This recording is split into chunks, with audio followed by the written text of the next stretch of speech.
नमस्कार दोस्तों, आप सभी का तेजस क्लासेस में स्वागत करता है।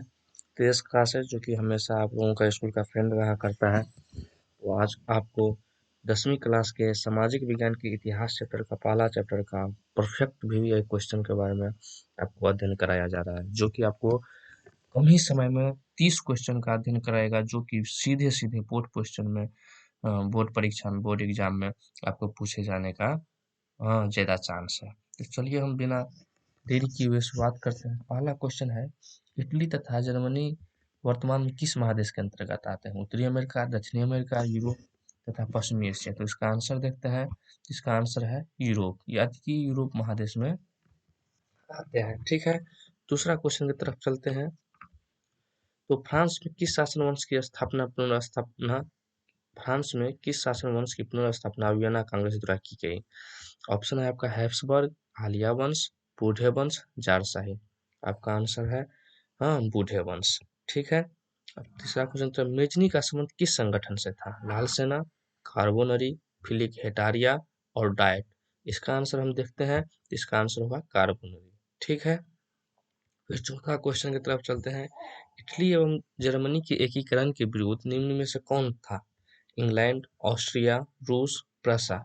इसका आंसर हम देखेंगे तो ऑस्ट्रिया। ठीक है, ऑस्ट्रिया की राजधानी वियना है। हाँ, इसी की यहीं का हिटलर था। चलिए अगले क्वेश्चन की तरफ चलते हैं। काउंट कबूतर को विक्टर इमैनुअल ने किस पद पर नियुक्त किया था? हाँ, सेनापति, फ्रांस में राजदूत, प्रधानमंत्री और गृह मंत्री। इसका आंसर हम देखते हैं। जैसे काउंट कबूतर को जो था सो इमैनुअल ने प्रधानमंत्री के पद पर नियुक्त किया था। उसके बाद गैरीबल्ट पेशे से क्या थे? सिपाही, जमींदार, किसान और नाविक। तो इसका जो आंसर हो जाएगा वो नाविक हो जाएगा। ठीक है, जर्मन राइन राज्य का निर्माण किसने किया था? लुई 18, नेपोलियन बोनापार्ट, नेपोलियन तृतीय और बिस्मार्क। इसका आंसर हो जाएगा नेपोलियन बोनापार्ट। उसके बाद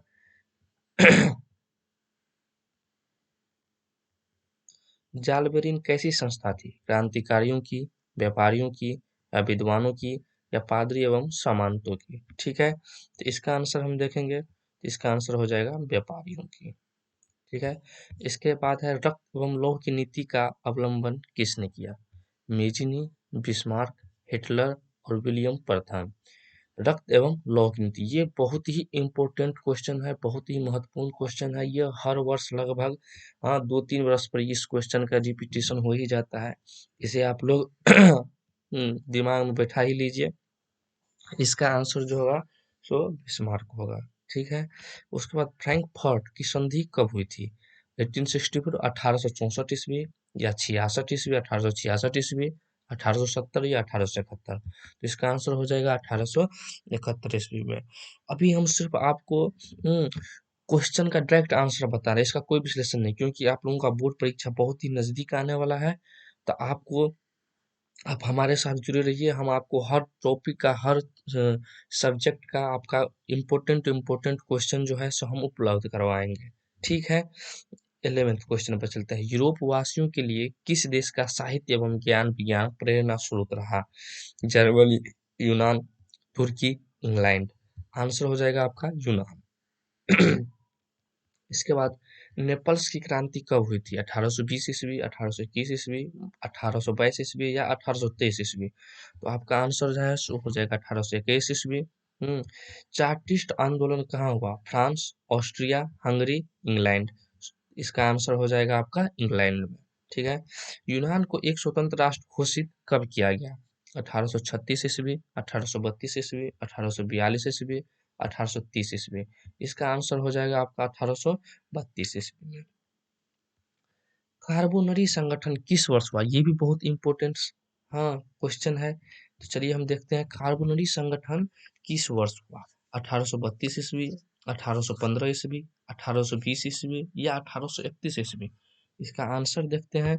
तो इसका आंसर 1820 ईस्वी हुआ। एड्रियानोपुल की संधि कब हुई?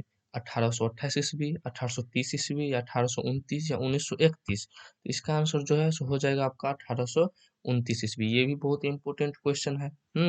अब अगला क्वेश्चन है कि एड्रियानोपुल की संधि किन देशों के बीच हुई? तुर्की रूस, यूनान पोलैंड, तुर्की हंगरी या हंगरी पोलैंड।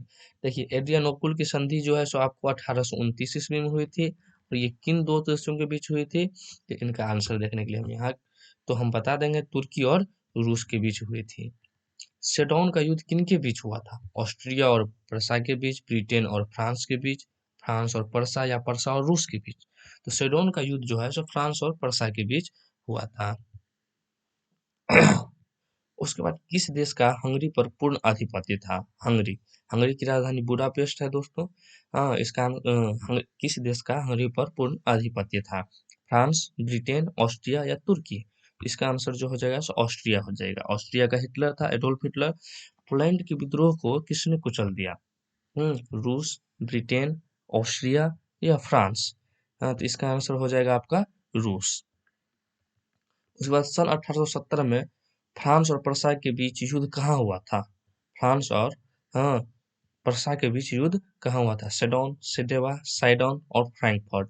इसका आंसर सेडोन हो जाएगा। इस युद्ध के बाद जर्मनी का एकीकरण संभव हो पाया।